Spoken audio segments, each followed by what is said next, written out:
¿Qué hace a un hombre trascender su tiempo y dejar una marca indeleble en la historia de la medicina? Bienvenidas y bienvenidos a un viaje a través de la fascinante vida del visionario, el alquimista, el médico renacentista, Paracelso. Conocido por desafiar las convenciones de su época, Paracelso no solo fue un pionero, sino también un revolucionario en el arte de curar. Acompáñame mientras exploramos las hazañas, los misterios y el legado perdurable de este hombre extraordinario que desafió los límites de la ciencia y la medicina en el siglo XVI. Theophrastus von Hohenheim nació entre 1493 y 1494 en Einsiedeln, Suiza.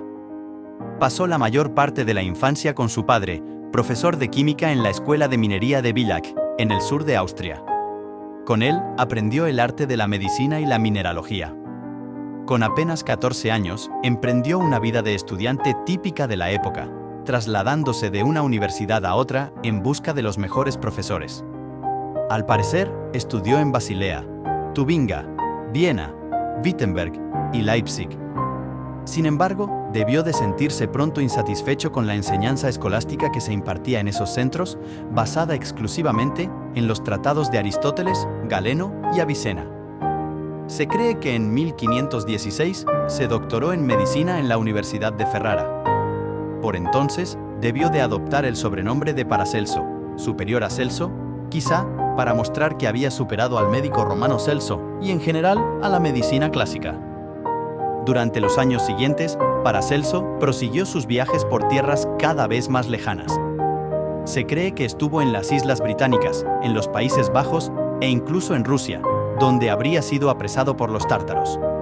En Egipto, Arabia, Tierra Santa, Constantinopla, entre otras latitudes.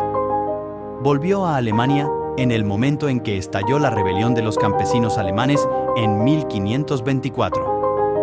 Encarcelado por su complicidad con los sublevados, escapó de la prisión y en 1526 se instaló en Estrasburgo, donde empezó a ejercer como médico cirujano. En la ciudad alsaciana, Paracelso no tardó en adquirir gran renombre como médico. Durante sus años de peregrinación, había adquirido una amplia experiencia médica, por ejemplo, en la curación de heridas de guerra durante el tiempo que pasó como cirujano del ejército de Venecia. Así, en vez de tratar las heridas con emplastos de musgo o estiércol seco, métodos usuales en la época, Paracelso recomendaba drenarlas, extrayendo la sangre o el pus, según el principio de que había que dejar actuar a la naturaleza. También rechazaba las píldoras, infusiones, bálsamos o purgantes, y en su lugar proponía medicamentos basados en minerales con propiedades curativas, como el mercurio, el azufre, el hierro o el sulfato de cobre. La fama de Paracelso como médico se difundió rápidamente por las tierras de habla alemana. Un día recibió un mensaje del célebre impresor Johannes Froben, quien le pedía que lo visitara urgentemente ya que sufría una infección grave en una de sus piernas, quizás una gangrena, y los médicos le decían que el único remedio era la amputación. Paracelso aceptó viajar a Basilea y allí le recetó sus propios medicamentos, evitando la intervención quirúrgica. A los pocos días, y ante el asombro de los médicos, Froben se había recuperado e incluso pudo asistir a la Feria del Libro de Frankfurt. El gran humanista Erasmo de Rotterdam, que se hospedaba en casa de Froben, alabó esta hazaña en una carta y aprovechó para pedirle consejo sobre cómo aliviar las dolencias que sufría regularmente. Paracelso le diagnosticó una litiasis, o piedras en los riñones, y le recomendó un tratamiento específico para tal enfermedad. Los éxitos de Paracelso movieron al Consejo de Basilea a ofrecerle un puesto como médico municipal, un cargo que llevaba unida las labores docentes en la universidad. Aunque tanto el claustro de profesores como los médicos se opusieron enérgicamente a la designación, esta se hizo efectiva a principios del año 1527. A los 34 años, Paracelso tenía la oportunidad de alcanzar una posición estable y prestigiosa en la sociedad suiza, pero su carácter revolucionario pudo aún más. Apenas tomó posesión del cargo, proclamó de forma tajante su rebelión contra la tradición médica imperante. El 24 de junio, día de San Juan, quemó el canon de la medicina de Avicena ante los estudiantes y profesores a las puertas de la universidad. También leyó un manifiesto donde condenaba las enseñanzas de Galeno e Hipócrates y se ofreció a impartir su nueva medicina durante 2 horas al día a todos los que quisieran asistir a sus lecciones.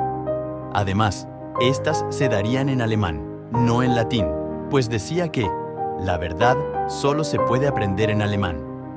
No es de extrañar que muchos compararan a Paracelso con Lutero, el reformador alemán que, siendo profesor en la Universidad de Wittenberg, se rebeló contra la doctrina tradicional de la Iglesia, quemó las bulas papales que lo excomulgaban y reivindicó la predicación en lengua alemana.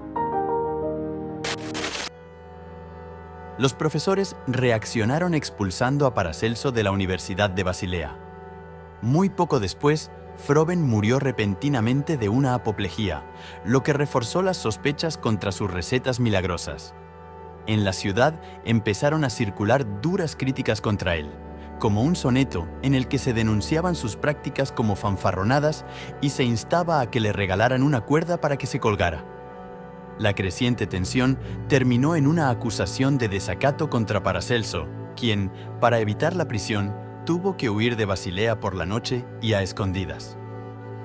Durante los años siguientes, Paracelso peregrinó de ciudad en ciudad, ejerciendo como médico al tiempo que escribía sus grandes obras. Un alumno suyo aseguró que Paracelso había escrito más de 230 libros de filosofía, 40 de medicina, 12 de política y 7 de matemáticas y astrología, así como 66 de magia y artes secretas.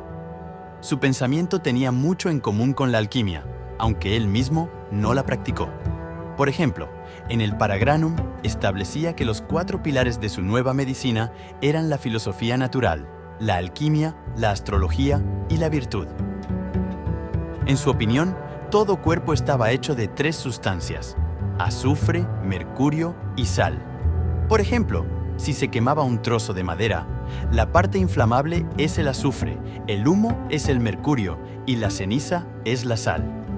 Lo mismo sucedía con el cuerpo humano, y de ahí que recetara medicinas con componentes químicos, en particular el mercurio. El principio de las 3 sustancias, decía, es muy importante, pues afecta a la búsqueda humana de la salud.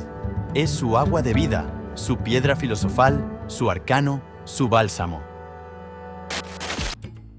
Paracelso murió en 1541 en Salzburgo, a los 48 años de edad, en circunstancias un tanto turbias.